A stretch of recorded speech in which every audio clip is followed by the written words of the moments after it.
So as David said, this morning is a bit of a different kind of morning this morning. It's what we call SBC at home. It's something we do a few times throughout the year, and it's a great way for us to celebrate everything that is happening in and through the life of Southcourt Baptist Church, celebrate all that God's doing, and we kind of describe it a little bit like it's an ability to have a window, I guess, into the stuff going on. Because if normally when we come on a Sunday morning, we may see or hear some great stuff that's going on, but this sort of opportunity gives us a window to see everything that is going on. So what we're going to be doing this morning is I'm going to talk very briefly to finish off our vision, values, and belief series that we've started. And then we're going to have some time to kind of go around the room, chat to people, hear what's going on in the ministries that they're involved in. And maybe there's somewhere you might think, oh, I could do that, or I'd be up for giving that a go. So there's places there that you can chat to them, find out what's happening, and then maybe there's even somewhere you want to get involved with as well. Just a brief update before I kind of dig into what we're looking at this morning. Some of us from the leadership team have actually been away earlier this week on a conference, and it was an amazing time to be away and really encouraging stuff we were hearing. Great opportunity to kind of worship God without thinking about things for a few days. And a lot of what was being shared and what was being said has really echoed a lot of what we've been looking at actually over these last few weeks. A lot of the same themes have been mentioned, the same stuff that we've been looking at, and as a leadership team, we've been thinking about for a while as well. So that was really encouraging to sort of think, God is definitely doing something. We're not totally insane. God is definitely doing something, and maybe we are on the right track. So I really recommend, if you've missed any of those first Sunday mornings, if you haven't been able to be here with us over the last few weeks, do watch them back online. It might just help to make, this morning might make a little bit more sense if you're able to kind of look back a couple of weeks as well. So to kind of recap very briefly what we've been looking at is we've been looking at what is the vision that God's given us for our future as Southcourt Baptist Church. And we've been looking at that. It feels a little bit like the world we're in at the moment, the landscape has changed. That's the kind of phrase that we've been using. And it feels a bit like we've been through this time, although it's a few years ago now, and as we get further and further away, it feels a little bit easier to talk about it. But we had the pandemic, and that kind of changed the world upside down almost completely. I'm sure many of us maybe are still reeling from things that happened during that time. And we're not in that place anymore. We're no longer kind of stuck in this lockdown life. But the life that we knew beforehand, we haven't been able to go back to. Some things just aren't able to happen again like they were. Life has changed. We've entered a kind of a new zone of life. The kind of not what was before, not what was with lockdown, this kind of new thing. And we said that in that kind of place, it can feel a little bit disorientating. We can feel a little bit lost. And actually what we need to do is kind of reorientate ourselves to this new landscape, find out where we are, where are we headed. Kind of if you get lost, you need a compass to help you guide your way, maybe, if you're out walking. And we were saying how, for us as followers of Jesus, Jesus has got to be our compass. He's got to be our starting point, our place that we start from, and we look to his example to follow.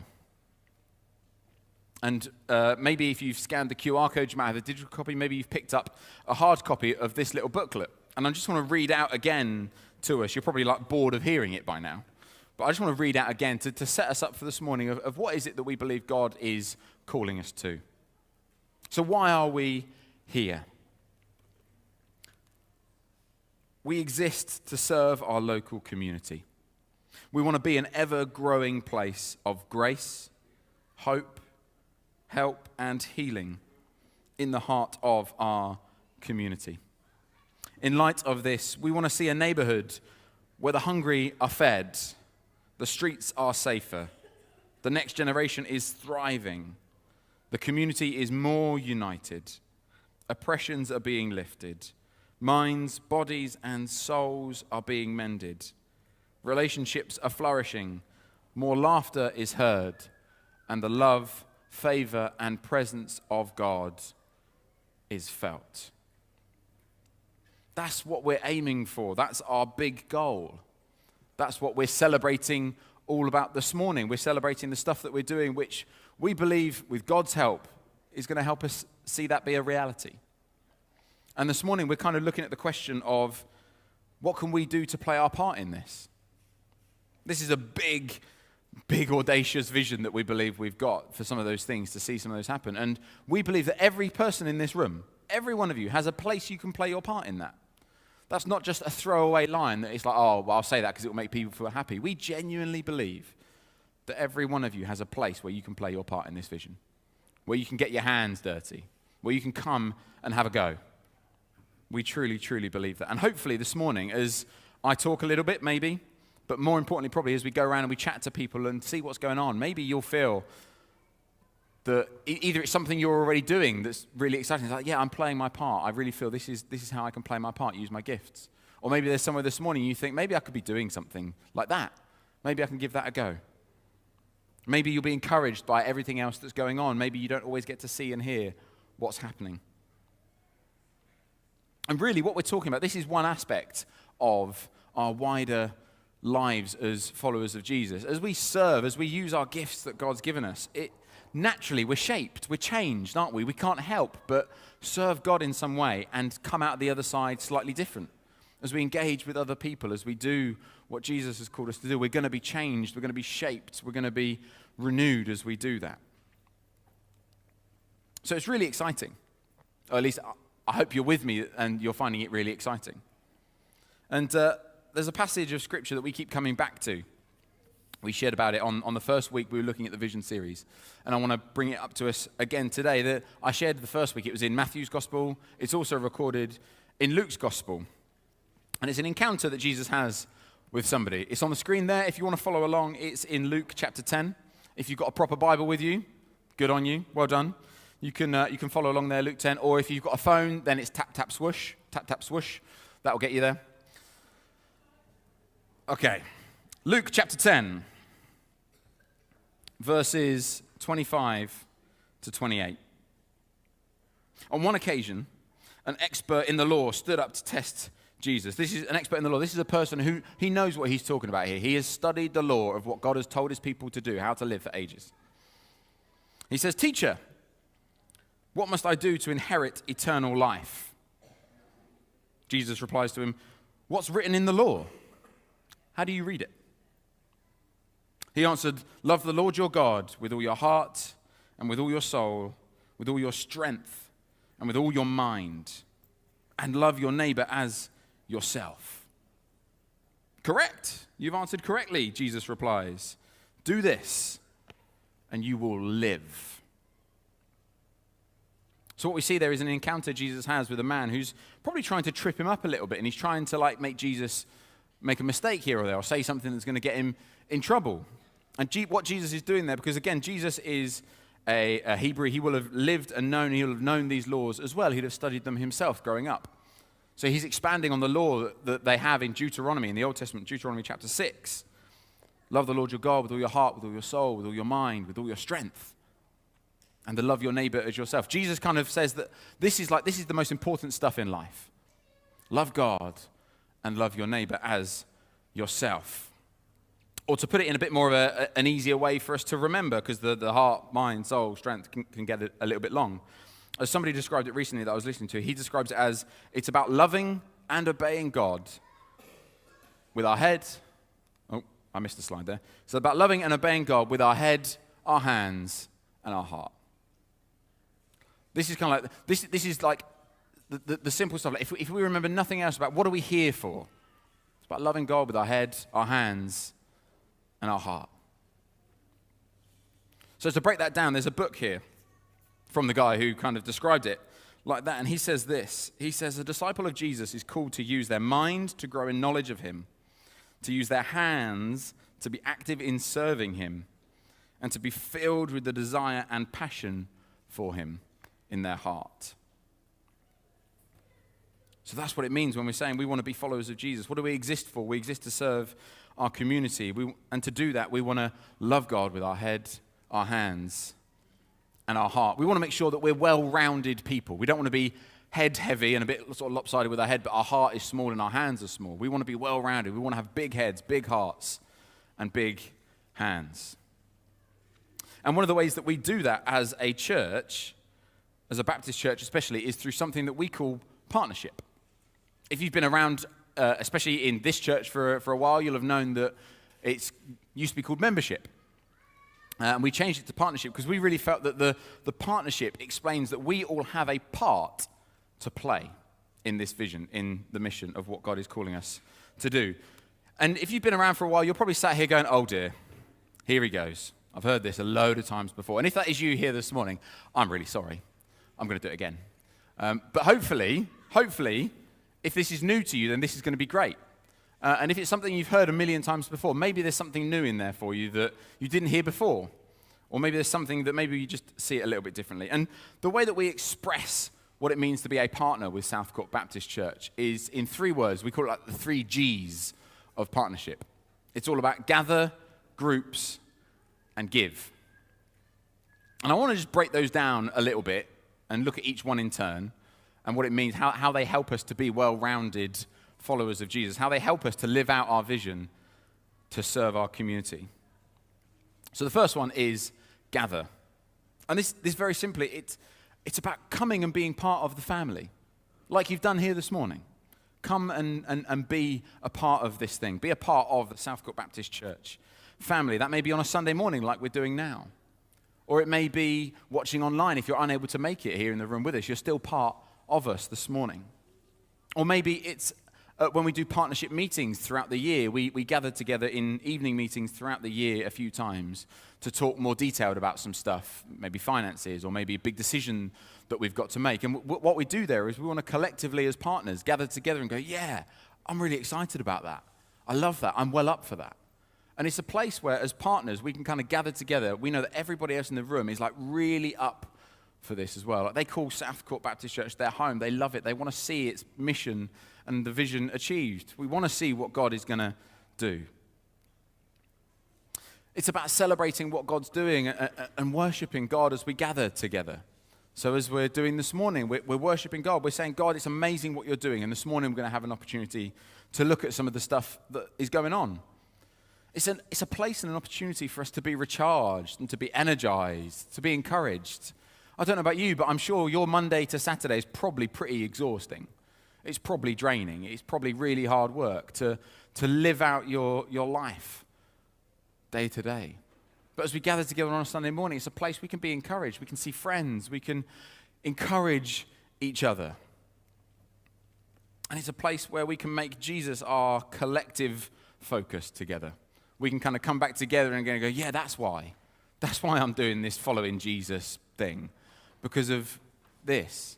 It's really difficult for us to be followers of Jesus and do it on our own. We're not called to do it on our own. We're not called to be solo, people. It's like a team game. Being a follower of Jesus is like a team game. And I think the word that really describes it really well is unity. It's about togetherness. It's about all being in it together. I mean, look around the room here this morning. It's great. We've got children in the room. We've got young people in the room. We've got parents in the room. We've got grandparents in the room. We've got everyone of all ages, multiple different backgrounds, life experiences, life stages, cultures. We get to celebrate that diversity together. Like, let's not let that be something that gets in the way, but let's celebrate that. I've got so much that I can learn from you, and maybe, hopefully, I've got something I can share with you too, across ages, across cultures, across different backgrounds and upbringings. And something that I think describes this really well is in Hebrews. In Hebrews chapter 10, the writer kind of talks about why it's really good for us to gather together as God's people. And this is what he says. He says, let us hold unswervingly to the hope that we profess. For he who promised is faithful. We believe that, don't we? And let us consider how we may spur one another on toward love and good deeds. Not giving up meeting together as some are in the habit of doing, but encouraging one another. All the more as you see the day approaching. Gathering together, it's so important to gather together, to be family together, to encourage one another, to spur one another on. So that's gather. The second thing is groups. These are like small, littler communities. So we may gather together on a Sunday morning, and we're not going to know everybody who's here this morning. We're not going to know them. We may know them by name and by face, but we're not going to know everybody here in the room. So these like smaller communities, these small groups are a great place to be known by other people really well and to get to know other people really, really well as well. Last week, Mark had the guys up and he was chatting about men gathering. That's one of our small groups. If you're a part of that, you know the benefit that has. Maybe you're part of a home group yourself. I'm part of a home group and I love it. We get to gather together. We meet together every couple of weeks. We share what's going on in our lives. We encourage each other. It's a place where you can be like real with each other. I'm really struggling in this way, actually. Like, I don't feel like I can say it in certain places, but I know I could say it here. Would you pray for me? This is really hard. Or equally, like, guys, we prayed for something last week, and you won't believe what happened. It was amazing. Maybe you prayed for somebody in a situation, and God really spoke clearly. It's a place to celebrate that. That they're places where we can have connection, real connection with people, not just a kind of like an online connection that you might have, like, oh, I'm friends with them on Instagram, but like I really know them. A place where we connect not just with each other and get to know each other really well, but it's a connection with God as well. It's like a twofold thing when we gather together in these smaller groups. It's a place where we can deepen our relationship with God and with other people. And I want to, you probably heard this a million times before, it's so simple but so profound. That for where 2 or 3 gather in my name, there I am with them. Simple, profound words that make a huge difference the next time you're in your small group. You're not just meeting with your friends. As long as there's 2 or 3 of you there, God's with you. You're connecting with each other and with God. It's a beautiful thing to think about. It's a place where you're changed. You know, by meeting together with friends and with God especially, we're changed inside out. Or maybe your small group is like the team that you serve on. Maybe that's your place. It's like, I love it. I come down on a Sunday and I'm on the tech team or I'm on the refreshments team or whatever it might be. And I love it. And I get to be playing a little part in making change happen as well.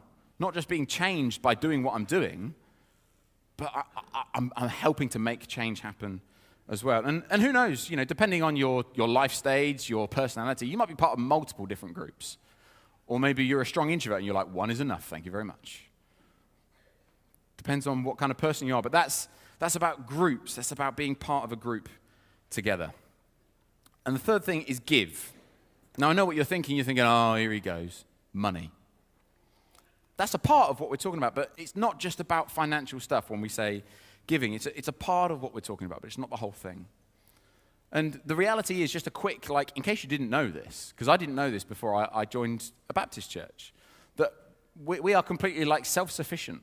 Baptist churches don't receive funding from like a big pot of money that comes from a big organization somewhere that kind of says, you're doing great work, keep going, here's some more money to make it happen. We are solely funded by amazing, generous people who choose to give because they believe in what we're doing. They believe in the things that we're trying to see. They believe in this. They believe that God is doing some amazing stuff and they want to help support it. And we also do receive money from like grant providers, but they're usually very sporadic. And they might be for a short term, for a short project. But they're not going to help sustainably. So the way that we sustain what we're doing is through the amazing generosity of people who give. And of course, for many of us, you know, that's not an easy thing to do these days, right? I'm sure for many of us in this room, we're feeling the pinch. This time last year, you know, the bills are a lot more expensive this time this year than they were last year. Costs have gone up. Your weekly food shop, it's ridiculous how much food costs now. It's crazy.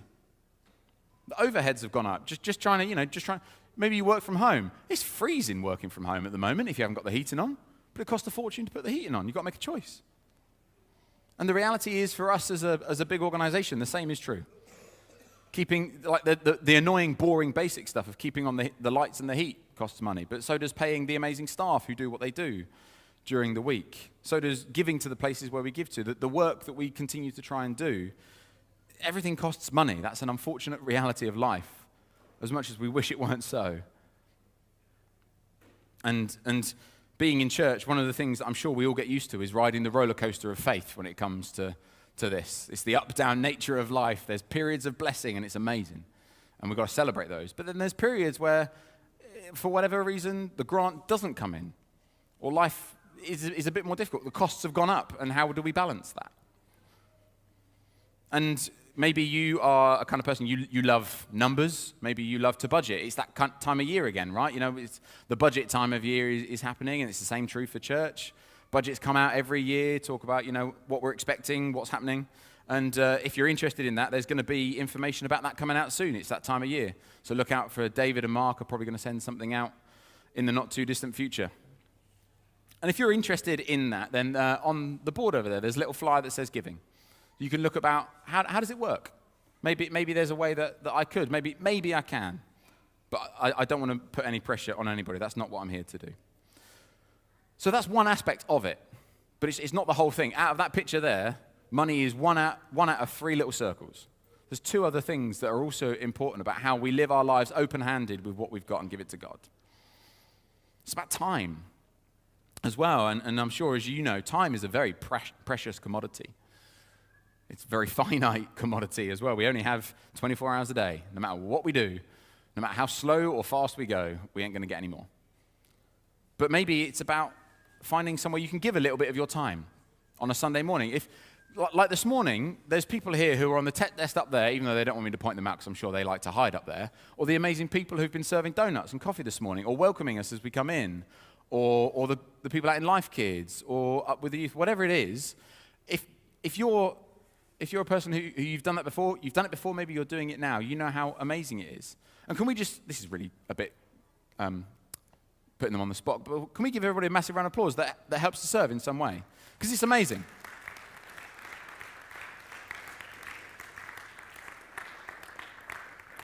Or maybe for you, weekends aren't possible, but maybe it's in the middle of the week somewhere, helping Josh with crazy kids on a Friday night, or helping at the boxing club, or helping at food bank, or different places throughout the week. Whatever it might be, maybe somewhere you can bless another person with your time. But it's not just that as well, it's we have our hearts that we can give. We can pray for things. We can pray for people in our small groups, in our wider church community. We can pray for the stuff that is happening around our wider church community. So it's all time that we can give in different ways of our heart and of our time itself. And you know, when I think about some of this, I'm always struck by some really challenging words from the writer of James. Really, really challenging words, but listen to this. What good is it, my brothers and sisters, if someone claims to have faith but has no deeds? Can such faith save them? Suppose a brother or sister is without clothes and daily food. And if one of us says to them, go in peace, keep warm and well fed, but does nothing about their physical needs, what good is that? In the same way, faith by itself, if not accompanied by action, is dead. Heck. Tough words. Really tough words. But this is the thing. We want to be people who are well-rounded people. Big heads, big hearts, and big hands. This is what our partnership is kind of all about. It's about using every part of who we are to serve, to help other people, to be connected with God. Because we're all wanting to play our part in our vision to see the hungry are fed, the streets are safe, the next generation's thriving, the community's more united, oppressions are being lifted, minds, bodies, and souls are being mended, relationships are flourishing, more laughter is heard, and the love, favor, and presence of God is felt. That's what we want to do. That's what partnership is all about. It's about helping us to do this, for each of us to play our little part. It's not about being, right, okay, I need to serve on 10 different teams. Find your one. Find that one place maybe that you can do that. Who can you pray for? What little community are you a part of? How can you be well-rounded with big head, big hands, and big heart? And how can we support each other in this? That's what it means to be a partner. It's about supporting each other. It's about connection with one another. It's about spurring each other on, like that verse said. Each of them is all equally as important as the other. So what we're going to do now is, you'll be glad to know, I'm going to shut up. And we're going to have a bit of time, 20 minutes or so. Maybe you want to grab another drink. And just work your way around the room and chat to people. Ask them what it is that they're doing. What is the ministry that they're a part of? What does it look like for them to be a part of it? What does it cost them? Because this is the reality. Things cost us time or whatever. So ask them, what's it like? How does it work? Is there somewhere maybe I could be a part of? And don't just look around the ones that you think maybe I could be a part of. But I'd encourage you, if you get the time, go around all of them and just ask them what it is that they do. Give yourself that big picture of what's going on. It's really amazing to see around the room all the stuff what everyone's brought to their little tables. Everyone's decorated them in different ways with the bits and pieces from stuff that they do. It's amazing. I love it. So have an opportunity to chat to people and see, what gifts could I bring? How could I help? How could I pray for different things around the room? If time is really not a commodity you have at the moment, how could you pray? How could you get involved? And then what we're going to do is we're going to come back together and we're going to finish the morning off. Like David said, we're going to worship together and pray a little bit to finish the morning off. And if you're watching online, you're going to be bored over the next 20 minutes. So we're going to finish the online here. So maybe you grab yourself a cup of coffee and enjoy the rest of your week, and hopefully we'll see you soon online.